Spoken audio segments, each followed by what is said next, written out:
Salah satu hal yang sangat berbahaya dalam kehidupan kekristenan kita adalah jika kita tidak lagi mampu mendengarkan suara Tuhan. Pertanyaan kita, kenapa begitu? Karena seorang yang tidak mendengarkan suara Tuhan, yang pertama, dia tidak sadar kalau dia salah. Karena seorang bisa sadar kalau dia salah kalau ada tuduhan dari Roh Kudus. Nah, tuduhan dari Roh Kudus ini sekaligus disertai dengan keyakinan yang kuat akan kebenaran firman, bahwa kalau kita mengaku dosa kita, Allah itu setia dan adil. Makanya itu bedanya tuduhan Roh Kudus dengan tuduhan dari iblis. Tuduhan dari Roh Kudus mengingatkan kita harus bertobat, dan kalau kita bertobat, Tuhan mau mengampuni dan merancangkan yang dahsyat buat hidup kita. Tetapi tuduhan dari roh kegelapan, tuduhan dari iblis berbeda. Tuduhan dari iblis adalah kamu salah, kamu gak bisa bertobat, kamu gak bisa berubah, hidup kamu gak akan pernah bisa baik lagi. Lihat saudaraku yang kasih dalam Tuhan, Roh Kudus menuduh kita sampai apa? Sampai kita sadar kita bersalah, sampai kita bertobat, kita pulihkan hidup kita datang pada Tuhan, dan Tuhan melakukan perkara yang dahsyat dalam hidup kita. Jadi yang pertama, seorang yang tidak mendengar suara Tuhan tidak sadar kalau dia bersalah. Sehingga kalau dia nggak sadar dia bersalah, dia nggak pernah bereskan. Dan kalau dia nggak pernah bereskan, dia nggak akan pernah dipulihkan. Dan kalau dia nggak akan pernah dipulihkan, dia juga tidak akan pernah mendapat keselamatan. Jadi seorang yang tidak mendengarkan suara Tuhan ini sangat berbahaya. Kenapa? Dia tidak sadar kalau dia salah. Yang kedua, dia tidak akan pernah mendapat tuntunan dari Tuhan. Nah, sementara kan hidup ini terlalu keras, saudara-saudara. Hidup ini kan terlalu banyak tantangan. Artinya apa? Kalau kita mendapat tuntunan Tuhan, kita mendapat kekuatan, kita mendapat kepastian, kita mendapat keberhasilan. Tetapi kalau kita tidak mendapat tuntunan Tuhan, kita jalani hidup ini dengan kecewa, dengan tertekan, dengan kejenuhan, kebosanan. Kenapa? Karena hidup ini akan menjadi berat buat kita. Yang ketiga, saya pelajari seorang yang tidak mendengarkan suara Tuhan akan menjalani hidup dengan jatuh bangun. Pasti begitu, jatuh bangun, maju mundur, ya kan? Rumah tangganya maju mundur, usahanya maju mundur, hidupnya juga begitu. Kenapa? Karena memang seorang yang tidak mendengarkan suara Tuhan gak akan kuat menjalani hidup ini. Tetapi seorang yang mendengarkan suara Tuhan di tengah tantangan gimana pun, selalu aja ada berkat, selalu aja ada mujizat, selalu aja ada kemenangan, selalu saja ada perkara-perkara yang dahsyat. Dan yang keempat, seorang yang tidak mendengarkan suara Tuhan akan mudah tertipu oleh iblis. Karena itu dari salah satu karunia Alkitab ajarkan, ada karunia yang bernama karunia membedakan roh.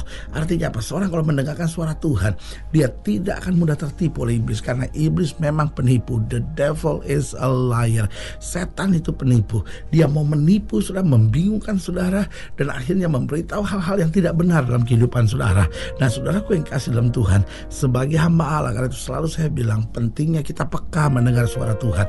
Karena waktu kita mendengar suara Tuhan, kita tidak dapat tertipu oleh iblis, dan kita berjalan dalam rencana Allah yang sempurna. Haleluya. Selamat datang dalam program kita hari ini, Harinya Tuhan, sebuah program rohani yang kembali mengingatkan kepada kita betapa pentingnya kita menjadikan firman Tuhan sebagai dasar keseharian hidup kita. Karena selama kita menjadikan firman Tuhan sebagai dasar keseharian hidup kita, langkah-langkah ke depan kita penuh dengan kepastian, kemenangan, berkat, mujizat, dan perkara-perkara besar. Haleluya. Dan dalam program ini kita sedang membahas tentang tidak mendengarkan suara Tuhan. Nah, seringkali Tuhannya mau bicara, Tuhannya sementara sedang bicara, tetapi kitanya tidak mendengarkan suara Tuhan. Dan karena itu berkali-kali Alkitab bilang, dengarkan suaraku baik-baik. Dan orang yang mendengarkan firmanku dan melakukannya, dia akan menjadi orang-orang yang bijaksana. Berarti kuncinya kita harus mendengar suara Tuhan. Karena suara Tuhan adalah tuntunan yang menuntun kita pada kemuliaan. Haleluya. Nah, saudaraku yang kasih dalam Tuhan, dalam program ini, dalam pembahasan kita tentang tidak mendengarkan suara Tuhan, kita sedang sama-sama belajar dari 1 Samuel pasal 15. 1 Samuel pasal 15 ayatnya yang ke-17, 1 Samuel 15 ayat yang ke-17 sampai ayat yang ke-23. 1 Samuel 15 ayat 17 sampai 23 di bawah judul perikop tentang Saul yang ditolak sebagai raja masih. 1 Samuel 15 ayat 17 sampai 23. Demikian firman Tuhan. Sesudah itu berkatalah Samuel, bukankah engkau walaupun engkau kecil pada pemandanganmu sendiri telah menjadi kepala atas suku-suku Israel? Dan bukankah Tuhan telah mengurapi engkau menjadi raja atas Israel? Tuhan telah menyuruh engkau pergi dengan pesan, pergilah, tumpaslah orang-orang berdosa itu, yakni orang Amalek. Berperanglah melawan mereka sampai engkau membinasakan mereka. Mengapa engkau tidak mendengarkan suara Tuhan? Mengapa engkau mengambil jarahan dan melakukan apa yang jahat di mata Tuhan? Lalu kata Saul kepada Samuel, aku memang mendengarkan suara Tuhan dan mengikuti jalan yang telah disuruh Tuhan kepadaku. Dan aku membawa Agag raja orang Amalek. Tetapi orang Amalek itu sendiri telah aku tumpas. Tetapi rakyat mengambil dari jalan itu kambing, domba, dan lembu-lembu yang terbaik dari yang dikhususkan untuk ditumpas itu, untuk mempersembahkan korban kepada Tuhan Allahmu di Gilgal. Tetapi jawab Samuel, apakah Tuhan itu berkenan kepada korban bakaran dan korban sembelihan sama seperti kepada mendengarkan suara Tuhan? Sesungguhnya mendengarkan, perhatikan baik, mendengarkan, saya ulangi sekali lagi, mendengarkan lebih baik daripada korban sembelihan, memperhatikan lebih baik daripada lemak domba-domba jantan. Sebab pendurhakaan adalah sama seperti dosa bertenung, dan kedegilan adalah sama seperti menyembah berhala dan terafim. Karena engkau telah menolak firman Tuhan, maka ia telah menolak engkau sebagai raja. Ayat yang ke-19 dikatakan demikian, mengapa engkau tidak mendengarkan suara Tuhan? Ya kan, di ayat yang ke-22 diingatkan, sesungguhnya mendengarkan lebih baik daripada korban sembelihan. Nah, saudaraku yang kasih dalam Tuhan, berarti Alkitab very clear. Alkitab sangat jelas menekankan bahwa mendengarkan suara Tuhan itu sangat-sangat penting. Nah, pertanyaannya, apa sih yang seringkali menghambat kita mendengar suara Tuhan? Yang pertama, karena kita tidak merasa hal tersebut penting. Ada banyak orang pikir, yang penting saya punya uang, yang penting saya punya kenalan, yang penting saya sudah persiapkan segala sesuatunya dengan baik. Saya mau bilang, itu bukan segala-galanya. Tetap kita harus mendengar suara Tuhan. Suara Tuhan itu sangat penting, karena suara Tuhan menegur kita tentang kesalahan kita. Oh, suara Tuhan membimbing kita untuk menjalani hari-hari yang penuh kemenangan.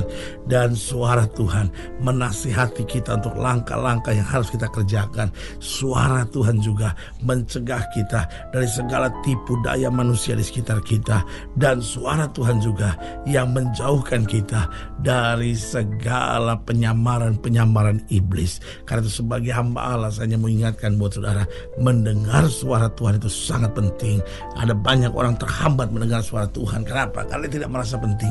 Dan karena dia tidak merasa penting, maka dia pikir, percuma, ya kan? Saya mendengar suara Tuhan, yang penting semuanya saya sudah siapkan. Saudaraku yang kasih dalam Tuhan, Alkitab jelas berkata ketika Nabi Yesaya berkata, setiap pagi ia mempertajam pendengaranku sehingga aku dapat mendengar sebagai seorang murid. Jadi yang pertama harus kita belajar, suara Tuhan itu penting. Yang kedua, kita sedang belajar apa sih sebetulnya yang menghambat kita mendengar suara Tuhan? Yaitu karena kita hidup duniawi. Ada banyak orang yang pikir, saya anggap suara Tuhan memang penting, saya mau dengar. Tapi kenapa saya gak bisa dengar suara Tuhan? Karena kita memang hidup secara duniawi. Saudaraku yang kasih dalam Tuhan, karena kita hidup secara duniawi, maka daging kita menjadi begitu kuat, mengalahkan segala hal-hal rohani dalam hidup kita. Karena sebagai hamba Allah, saya mau ingatkan, orang-orang yang hidup secara daging, secara duniawi, tidak akan pekakan suara Tuhan. Karena itu kalau kita mau mendengar suara Tuhan, maka kita harus selalu hidup dalam roh. Karena Alkitab berkata daging dan darah tidak punya tempat dalam kerajaan sorga, tetapi roh menuntun kita pada kehidupan. Haleluya.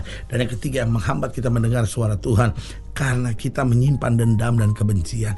Tahukah saudara, orang kalau punya dendam dalam hidupnya, orang kalau punya kebencian dalam hidupnya, gak bisa pekakan suara Tuhan.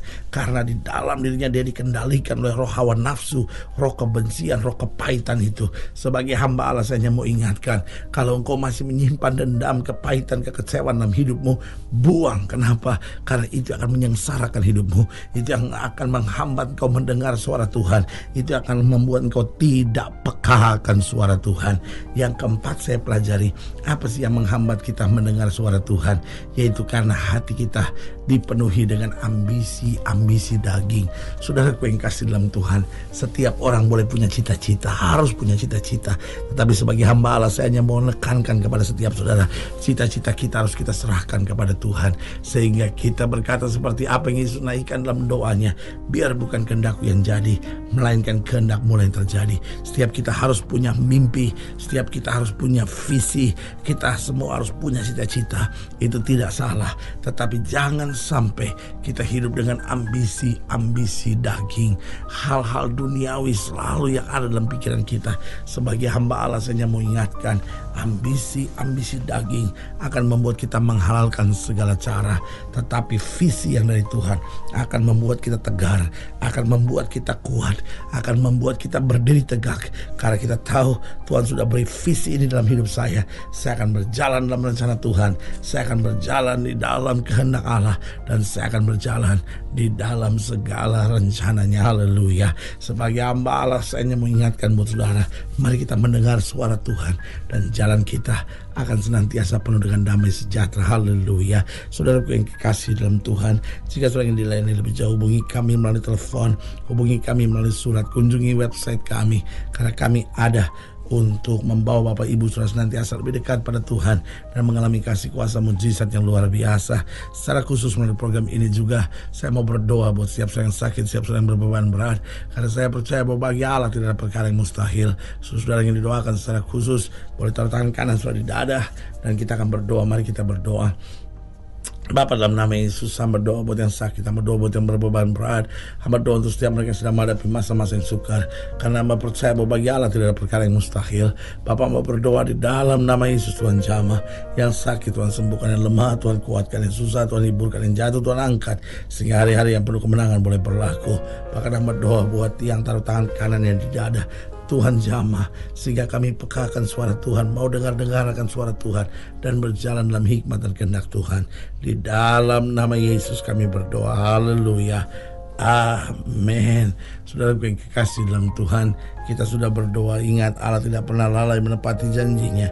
Inilah saatnya buat kita untuk bangkit, bersemangat, bersuka cita dalam menghadapi segala perkara, karena kita tahu Yesus hidup, Yesus berkuasa, dan selalu menyediakan yang terbaik buat anak-anaknya. Doa saya menyertai saudara. Sampai berjumpa pada program